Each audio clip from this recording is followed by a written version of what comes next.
Bienvenue sur votre site locoleacongotv.com, fidèle internaute. Merci de nous renouveler votre amitié, en tout cas en faveur de cette émission Podium de vérité. Aujourd'hui, nous avons l'honneur de recevoir pour vous ici aux Pays-Bas le pasteur de l'église Lumière du Christ à Amsterdam. Je cite le pasteur Mira Kabbalah. Vraiment, nous sommes dans la joie de vous recevoir encore une fois de plus. Et la fois dernière, lorsque vous êtes passé, nous avons reçu de témoignages. Les peuples de Dieu étaient vraiment bénis par votre présence ici à Lico TV. Mais aujourd'hui, vous nous revenez encore. Comment allez-vous, pasteur? Ça va par la grâce de Dieu. Comment se porte l'église Lumière de Christ? Tout va bien. Tout va bien. Ah, justement, c'était votre message de la fois Amen, dernière. amen. Donc, j'estime bien que tout va bien toujours va avec bien. vous. Hein? Amen, amen, par la grâce. Mais sinon, les activités à l'église, est-ce Ça que... va. Voilà, les cultes, est-ce que vous pouvez nous donner le programme de culte chez vous? Chaque dimanche, nous sommes là de 15h30 à 18h Mhm. et les samedis de 13h à 15h, et l'intercession et la répétition de la coupe de louange.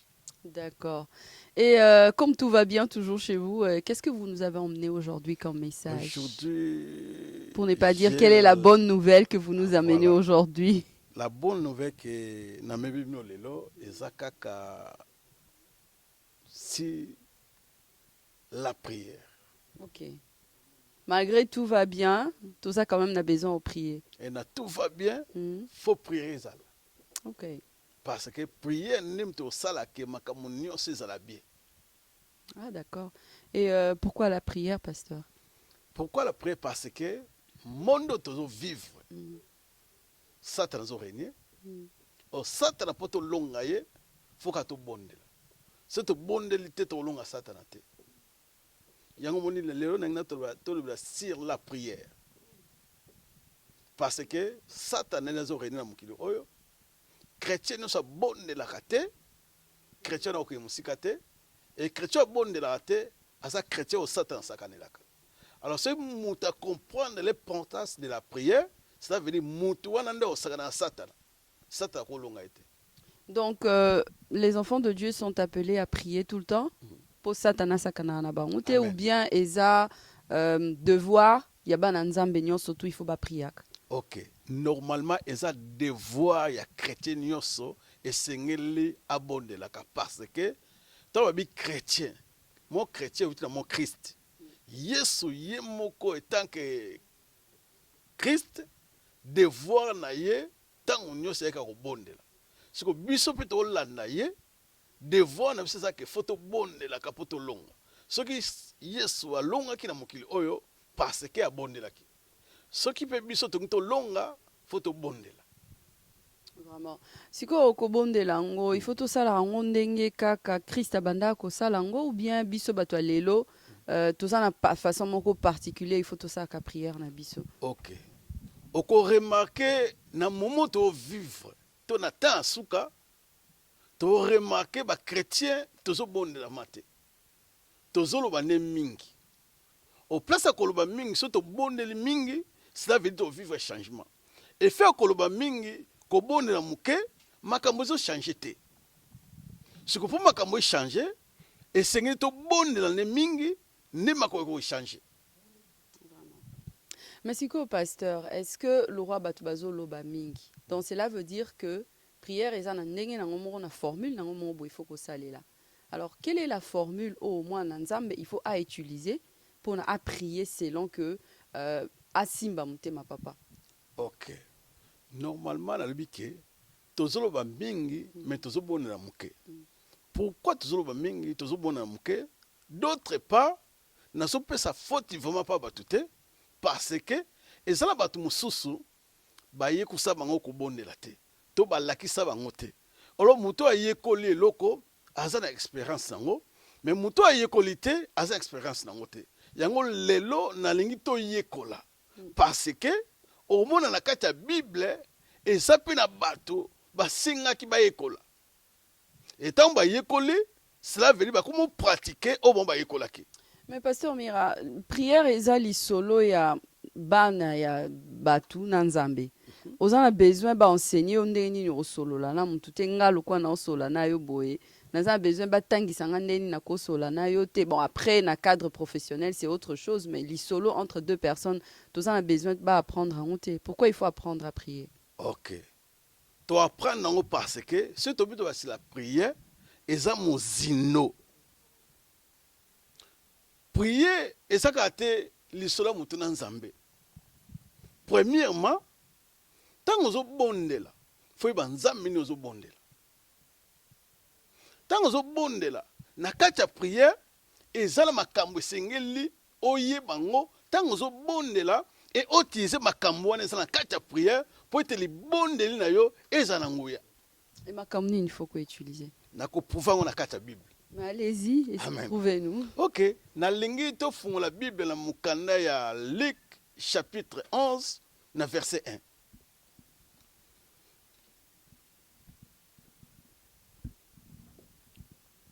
Maman, j'ai encore son abus en autant.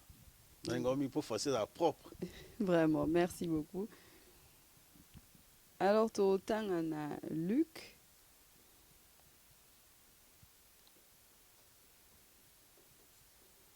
Verset 1. Luc 1, 1. Non, Luc chapitre 11, verset 1. Ah, ok. Luc 11, verset 1. Un jour que Jésus était en prière en un certain lieu, lorsqu'il eut achevé, un de ses disciples lui dit, « Seigneur, apprenez-nous à prier comme Jean l'a appris à ses disciples. » Ah, bola nanga bien. Bible lo biboye. Yesu azo bondela na bisika moko songolo. Etanga sisi ko bondela, Bible lo bi moko ya ba disciple aye epai na Yesu. Abi Seigneur, lakisa biso ko bondela ndenge Jean alakisaka baye kolina ye ko bondela. Soko landi na verset 1, Bible bi Maître ou Seigneur, enseigne-nous à prier. Na kata Bible, toza l'enseignement. Na kata Bible, toza la prédication. Et na kata Bible, toza l'exhortation. Olobi le mot très important. Na ebandeli, obi ke li bondeli eza li sola mutu na nzambe. Oza la raison. Mais ce qu'on awa, peut-être otanga, Bible obi, moko ya ba disciple approcher Yesu. Après avoir que la Bible, Maître, enseigne-nous à prier comme Jean l'a enseigné à ses disciples. Peut-être ba disciple bango ba baneko sepela na façon oyo Jésus a baneko prier. Pour mutu soit prier en langue, mutu soit prier en français, mutu na lingala, mutu soit la ka telemaka. Peut-être que modèle o Jésus a baneko prier sepeli ça qui ba disciple yango senga ki que Jésus apprendre bango modèle nae ou c'était autre chose. Yoka, ezaki le mususu. Okobona na lingala, okobona na français, okobona na anglais, na néerlandais, na swahili. Munoko no sonzamba yokaka. Mais il y a des prières. Siko awa Bible lo biboye. Enseigne-nous. Yoka sikoneso pourquoi disciple oyo ayaki pa na Yesu a enseigné ye. Obi polémique. E banda kala na opouvoir yango. Et banana tango balene de la foi. Tango Yesu azui baptême et pas Jean-Baptiste, à qui kobondela pendant 40 jours et 40 nuits, après kobondela, Yesu a teyi abandi koteya. Tango bandi ko prêcher sur la repentance, batuto babandi bongo la mitema ba pa Yesu. Bazozo baptême. Yesu azo baptisé na ba disciple na ye.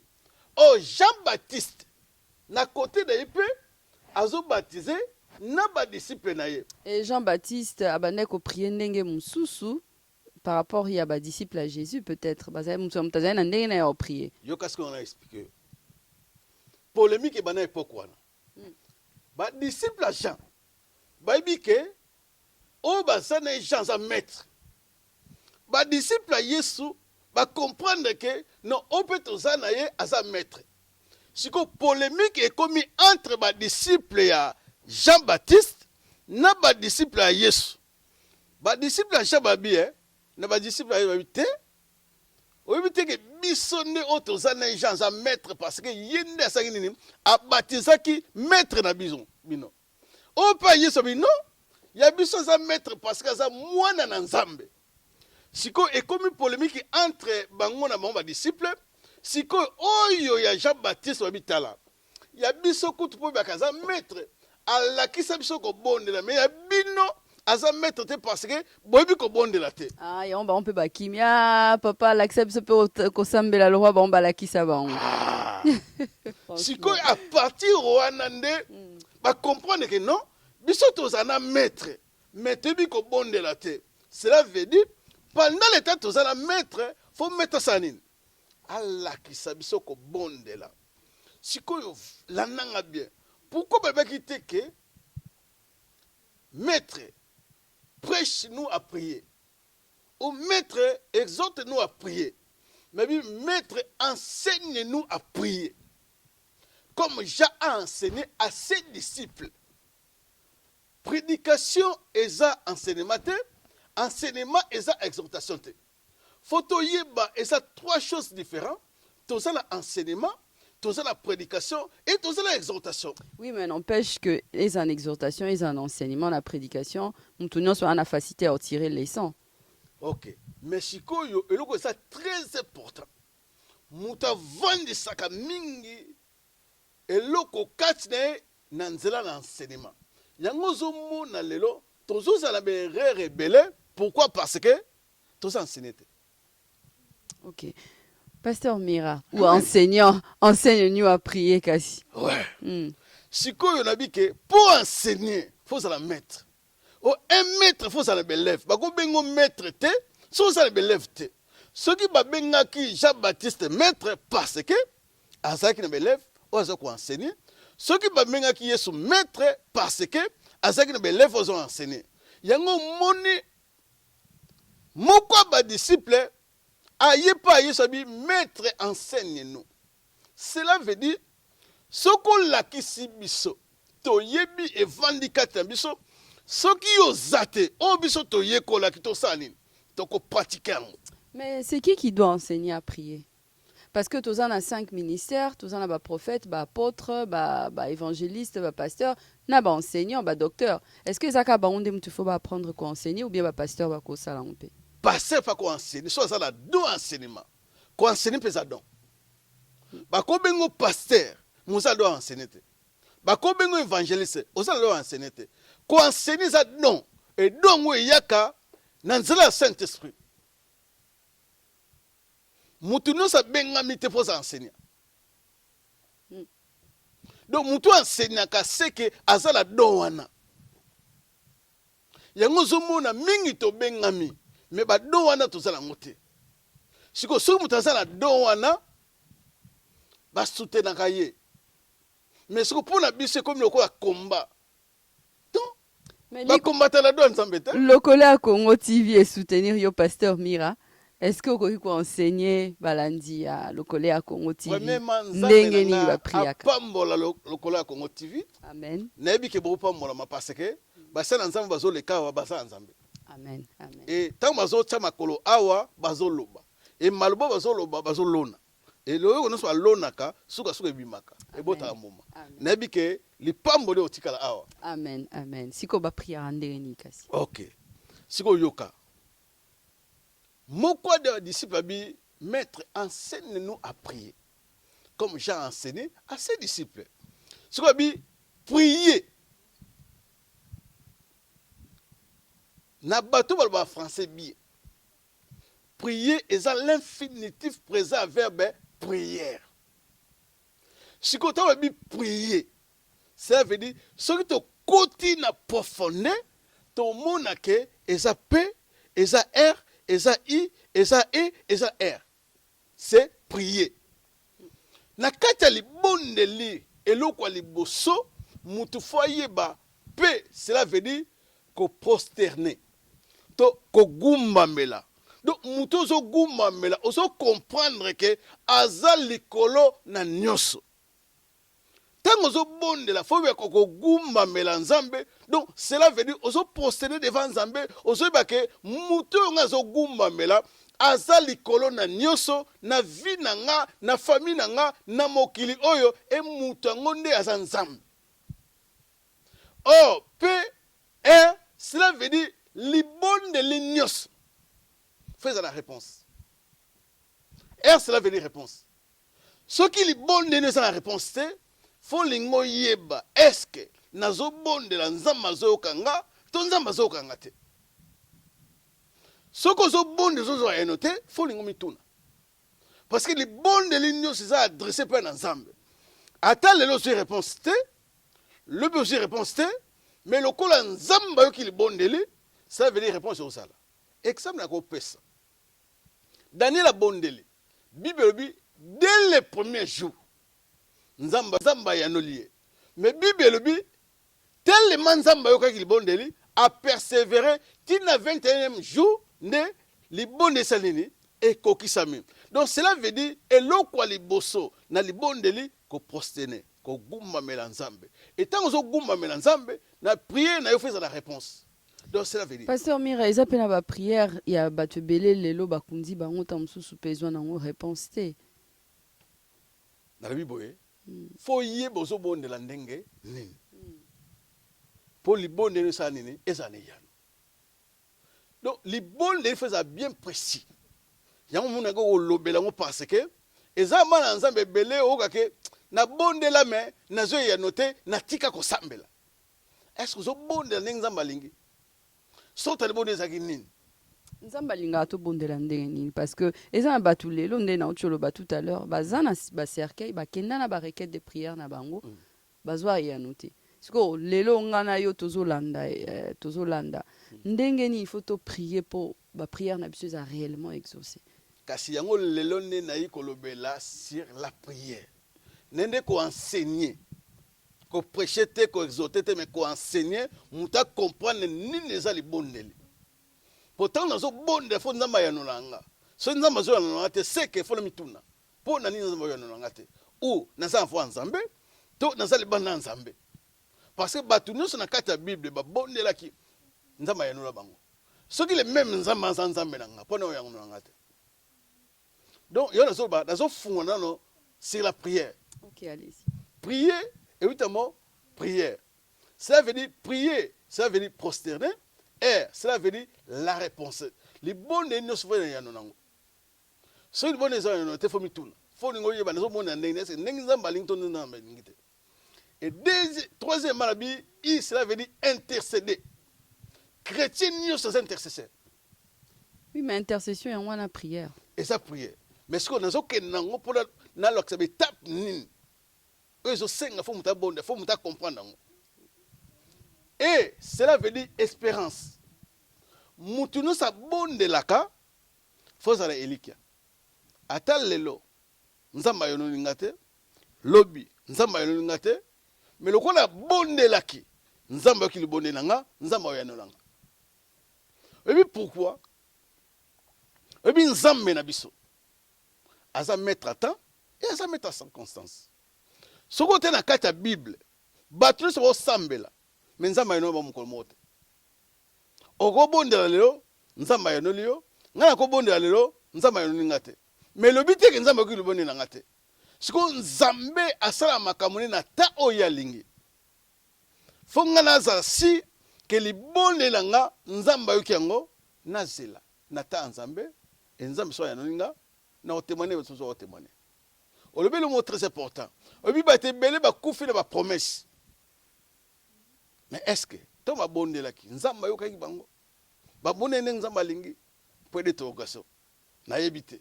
Mais li bonde li nyoso nga na yebi ezana ya nango. Bazwe ya ndenge ni. OK. Et na ça ndenge ni. Na pese exemple. Nebe oza mari nga la mari. Mais mutu so ba mari neti nga na pese exemple nga. Na obona nzambe pesa nga mwasi. Nzambe pesa nga mwasi. Ta nzambe koki na su mwasi.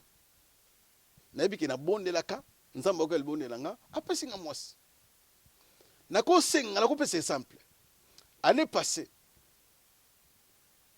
na bela qui grave na qui entre la vie et la mort ça une opération siko selon ba docteur ba mona que non c'est impossible mais selon nga na mona qui na la prière et ça possible siko nga na bondela ki parce que na ndimaki ke na nzela li bondeli nzambe ko changer situation siko na nzela li bondeli et nzambe a changer situation lelo na sala bino donc na sala yano nanga mutu a bondelaka et puis tango zo nzambe zo yanola yo le Saint-Esprit est confirmé yo.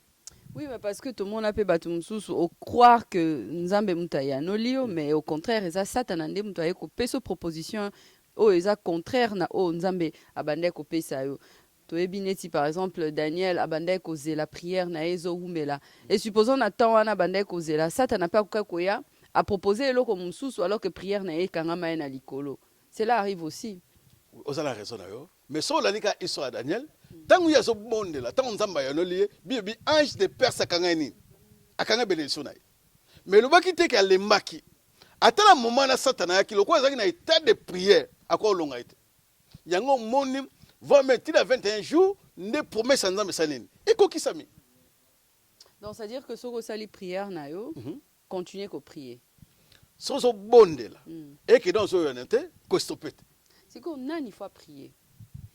Chrétien nyos et na bonde ba païen te nabi surtout c'est la christianisme païen ako bonde la mais ça la foi mais chrétien nous soit bonde la ka ayeba ke so nzamba zo kali bonde na ye et yanezali et olobi lo mo cité mon moko ezana très sensible foi pour toi bana foi audacieuse il faut la foi na kati ya prière siko na okena étape belo fungola ce qui tobi que zo bonde là et qu'il faut exate c'est qu'il y a no exate les bondes de l'union se faut accompagner avec la foi okol bateki na zo bonde là yango muni za bateki ba zo bonde là mais ba zo yeza noté cela veut dire azo bonde là mais na motema zo douter tango zo bonde là makambo zo bonde na motema na yo faut za kondima ke nzamba zo kayo et nzamba oyanola yo on comprend place wana pour au cause à 2 heures de temps 3 heures de temps ko bonde là mais ce faut exate li bonde li wana et c'est important c'est mais pasteur na kati ya ba église bo stimula bana nzambe il faut rezoa temps ebela ma bonde li il faut rezoa temps à prière il faut reprier 1 heure il faut reprier toute la nuit il faut reprier le matin il faut reprier mais soko prier pekaka 1 seconde na prière à foi c'est déjà suffisant on a besoin de prier toute la nuit si ko se na décortiquer c'est la prière au moins que na ko laksa étape ni sorti na prière o seigneur muto sala de façon que amona loboko na nzambe mais ce qu'on a le babo ko bonde la 4 heures de temps ko bonde la 3 heures de temps ko bonde la 1 heure de temps et ça on dit sumuté parce que bible bikutu yesu eta ke nzambe yemoko azo passer voire même butu mo makobonde la yemoko azo recommander ba disciple na ye ko bonde ne fils que voire même 1 heure de temps pamba pourquoi parce que abi que effet ko bonde la mingi ne force ensemble ya makasi donc ce que tu as recommandé ba nimi ba bonde ba 1 heure de temps ba 2 heures de temps ba 3 heures de temps ba 4 heures de temps cela veut dire faut tu ba que tant va so bonde ba 2 heures de temps ba 3 heures de temps faut tu so bon que prière à 2 heures 3 heures 4 heures de temps sans la foi et le mot exact mutako bonde 2 minutes mais nzambe soka tcheko ni manzamba osani o ya no la ina ko pesa exemple na Bible omoni Yesu devant tomba Lazare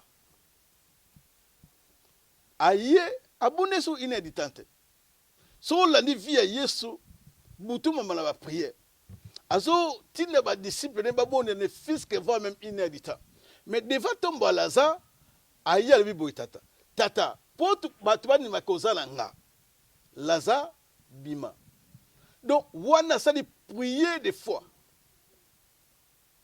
donc alobi muke mais atie koni mebele et sali ke mutakufa kesa nini assez quoi donc na mutabonde 2 minutes na mutabonde 1 heure de temps o atie foi ndenza ba yanola Bon, siko pasteur Mira, batuba prier c'est vrai, il faut mettre la foi, c'est vrai, il faut. Est-ce qu'il faut avoir une certaine position? Est-ce qu'il faut avoir, il faut heure morobo et précis, on nzambe ayo kakapo Jésus même Bible zoloba que abande kola mukatongo tongo avant tongo moye bimazo que nous prier. Alors, est-ce qu'il faut remonter la montagne ndenge to comment oyo kalelo batu bazo matana la montagne mangengenge pour na okende ko prier? Est-ce qu'il faut toutes ces choses là? OK. Nengna la bakaboy. Partout au ça, nzambaza. Na ngomba nzambaza, na mabele nzambaza. Batu musuku basa ba hotel na banda ku po bazwara bakenda ku prier ka ba place wana. Ezo dépendre na foi mutu wana. Eza lisumu te ko bondela likolo ngomba, eza lisumu te ko bondela ndaku, eza lisumu te ko bondela nzela. Partout au ça, nzambaza.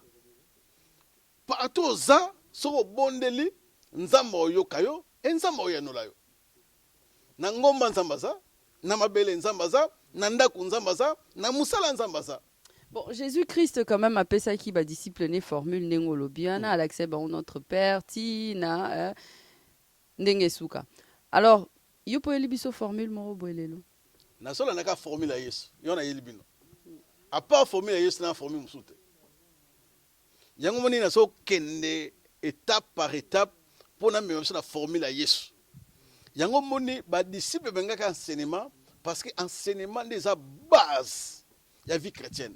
Au moni lelo tozo ningana parce que tout ça enseigné. Mais ce que mutaza enseigné, ça veut dire aningana te. Parce que azana base mo kati na ye yango pratiquer na mu pepe nyoso ko yela ye. Yango moni disciple oyo na komba pia bi non, mais te faut laksabiso. Ye kusabiso. To ye bango po soko zate to pratiquer oyo to ye ko la pa na yo. Yango moni na suki sa prier et nabi et espérance cela veut dire la réussite. Les bonnes de l'inde et salaka ke mutu alonga. Oko remarquer bate belé onzamba longisi na mukili oyo. Soko la ba témoignage na bango omona ke baluka ki nzambe enzamba mimoni sikata bango. Soki tolingi to longa faut to luka nzambe. Na ko bondela enzambe amimo sakata miso. Formule wana eza valable na ba langue nyonso parce que tu es prié na anglais ils appellent la même formule na français na lingala na kikongo c'est la même formule. C'est la même formule. OK. Donc prier dans la même formule. Oko prier na lingala na français na néerlandais na anglais na langue nyonso zo mona ke ozo sentir ça libre. Nzamba yoka ba langue nyonso parce que par rapport à formule au PC biso, au lobby P, ezali que c'est prosterné, R, I, intervalle langue, ils appellent la même chose. Il faut payer parce que prier, on a tout le lobby dans la français, mais en anglais, ils apprennent, en néerlandais, ils bidden. Est-ce que na linga les a sambela, si ko tout ça peut la même formule. Si ko ndengi nga so enseigner c'est la Bible français, cela veut dire mutunyo sakolo ba néerlandais, akolo ba anglais. On comprendre que formule dans zoloba, cela veut dire au salake, tant azo bonde la nzambe, nzamba ya nolaye. Ce qu'on a fait, dans quel verset 2? Alors Luc 11, 2, il leur dit, lorsque vous priez, dites, Père, que votre nom soit sanctifié, que votre règne arrive. Ok. Si ko Yesu ayoki demande à disciples, abi cette fois-ci fonga la laksabino ndenga obonde abi soki bozo bondela premièrement bo ke kombo na Yahweh ezala boule pe deuxièmement ki bo kondina nzambe eya nengina le deux choses différentes. Premièrement tant mutu zo bondela nzambe faut ba nzambe na azanan fait va comment nzambe na yo. Pourquoi na binengwana? Parce que ceux qui na ba bouddhiste baza nzambe na bango. OK na en baza nzambe na bango. Bango pona bango ngombe za nzambe na bango. Donc ba nzambe bazé belé. OK pe na Egypte baza nzambe na bango. Yango Yesu tanga so la sa ba disciple abi foyeba kombo na nzambe ebulis folo ba kombo na nzambe ebulisama. Cela veut dire premièrement na libonde na yo fo ba nzambe na yo pe na kombo na ye. Yango moni tango nzamba zoti na Moïse na Égypte. Pasteur, est-ce que vous avez battu ba prière ka sans pour autant baye ba que nzamba zali parce que sinon libonde lina bango zo kende vers nani? OK. Et ça va toujours bonde là. Bon bonde là ka ne ba vaguement. Mais siko soki mutaye koli ko bonde la premièrement aibi nzambe na ye aibi ba kombo na ye ça veut dire zo bonde là au cité nzambe na ba kombo na ye. Na kopesa exemple. Ngata na bonde là. Natanga nzambe na ngana ba kombo na ye. Tana obona bi nzambe na kumiso posa chauffeur chéri. Pourquoi na bien ça chauffeur chéri? Cela veut dire nazo ba ke na bengo chauffeur chéri parce que aux nzambe au pouvoir na ba besoin na nga. Deva banguna na ngozo pouvoir, deva ba ina ngozo pouvoir, deva ba chonozo pouvoir, deva ba o nyoso ba ko sala nga ba réunion ba be oza ko pouvoir. Tant nazo bona bi ke nzambe na nga oza chauffeur chama. Pourquoi le be oza chama? Oza nzambe oza présent kati na nga. Donc na ba combat nyoso na banga te parce que oza présent kati na nga. So le bi ke oza chauffeur Rafa. Pourquoi la bengi chauffeur Rafa?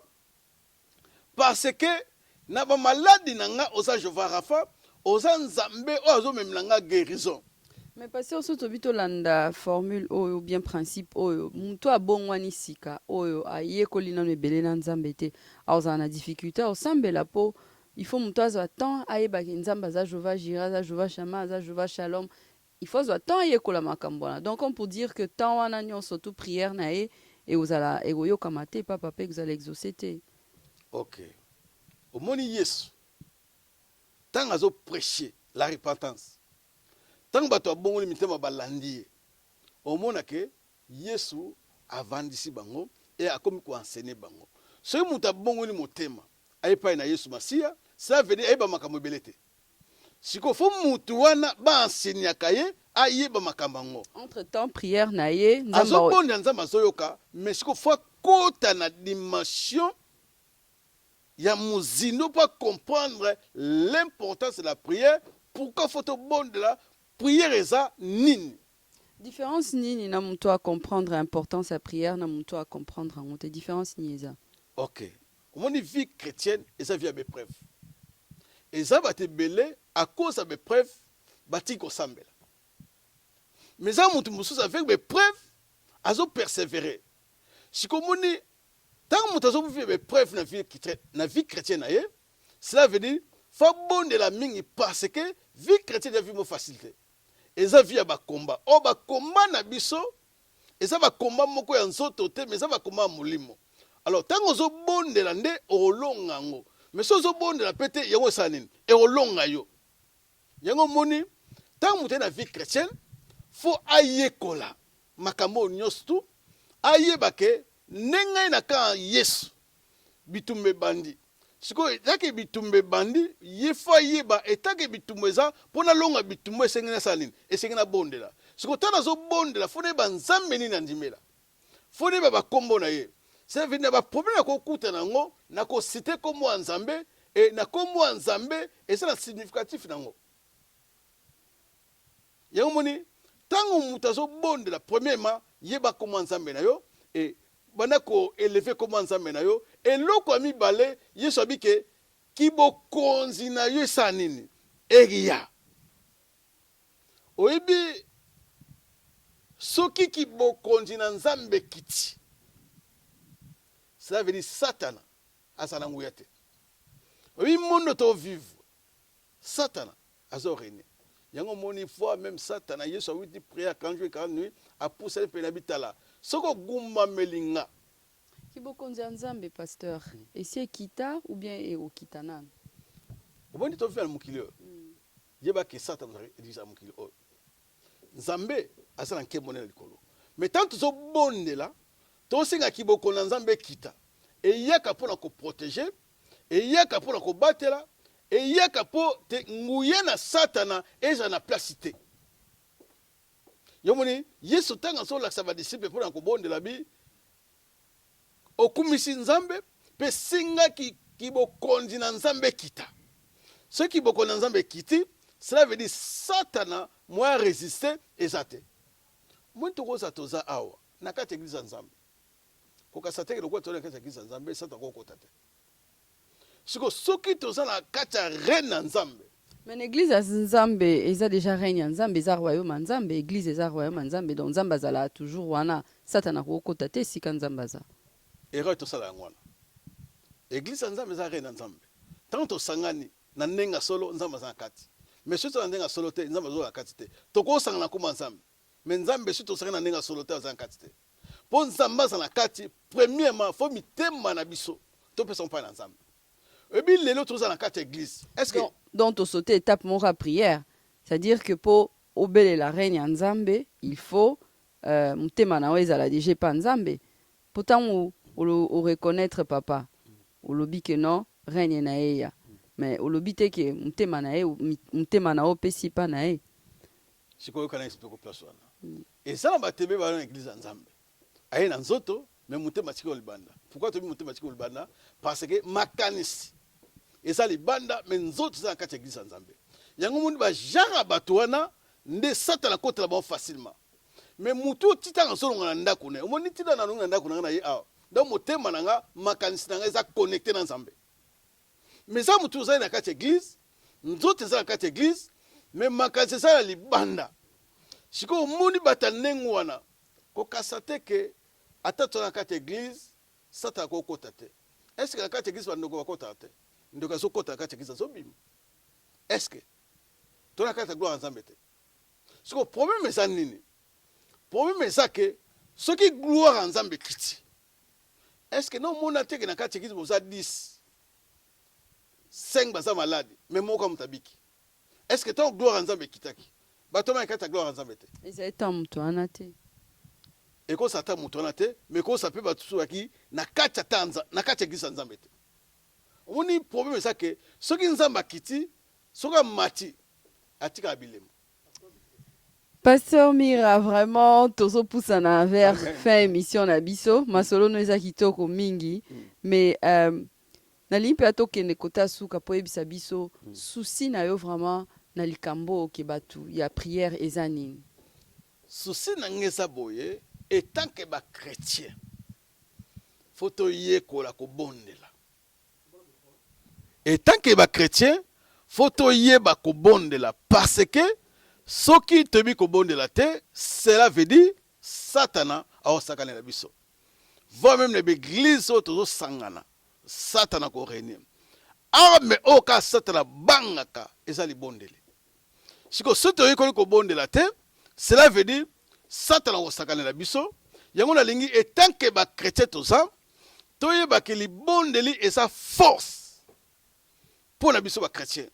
Na église nzambe tant ozo ya to bondelaka parce que na kati église nzambe et le but est que surtout na kati église Satana ko yate Satana ko ya mais so akuti biso tozo bondela na bo solo Satana ta meki moi ilonga biso ezate siko photo yeba importance à prière eza nini donc importance à prière yango esala ke et garder foi na biso na be preuve de façon que foi na biso ekoyate na be preuve ça veut dire ça toujours ba longue tant on so bondela avec la foi ato boneli muke ato boneli mingi soko te foi na yo na li bondeli na yo yango yo sala ke oza la réussite.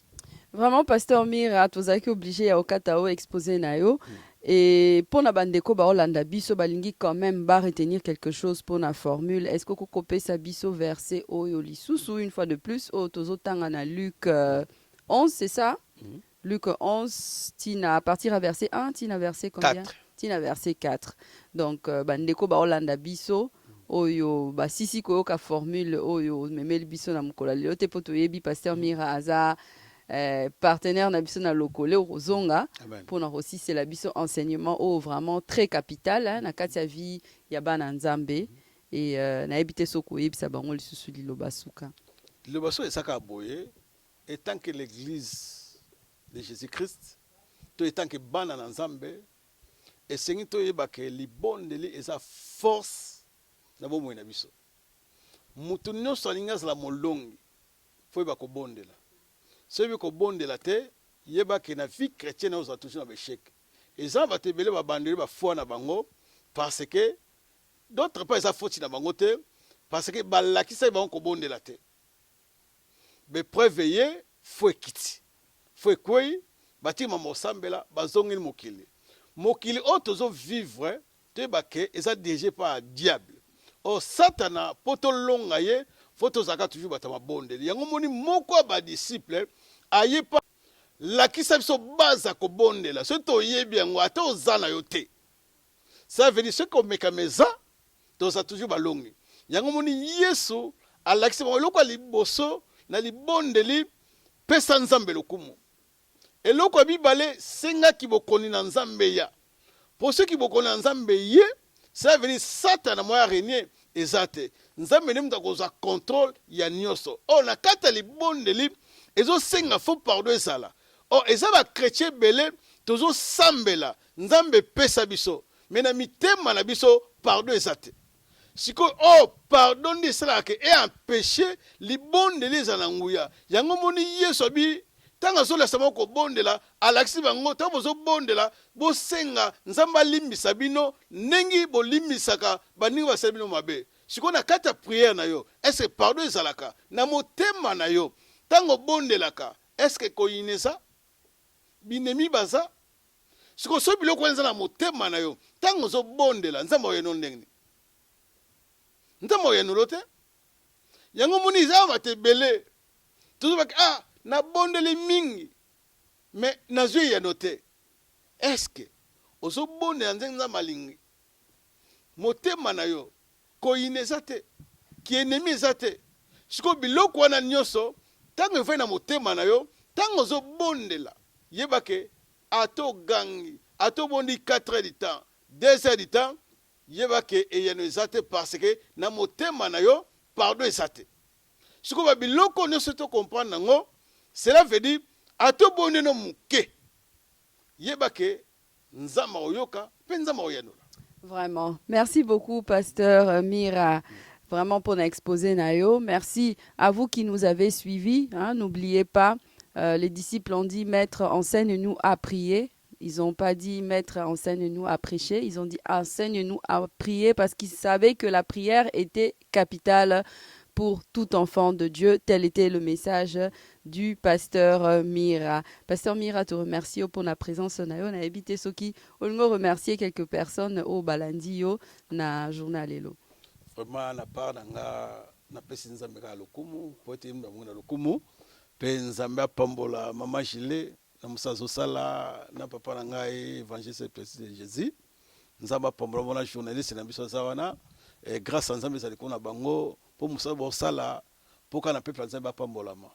Ça veut dire bango pe bon mériter nzamba pambola bango pe na pesi ba membre de notre église de Christ ba mbote belé nzamba pambola bino pe papa Lando mama Chili na Rotterdam nzamba pambola bino pe na bo santé ko informer bande ko nyonso ba ko landa message oyo le 15 mai na campagne na Groningen et pas évangile c'est Simon boye belé to le Saint-Esprit. Et nabi qui na grâce à Nzambe ko leur visiter ko leur pambola et ko leur délivrer et ko leur guérir mutuno so la na message oyo Nzamba pambola yo na kombone somasia. Merci beaucoup. Merci au missionnaire Placide de Jésus, Carlos Kalouza Misapia Pembe.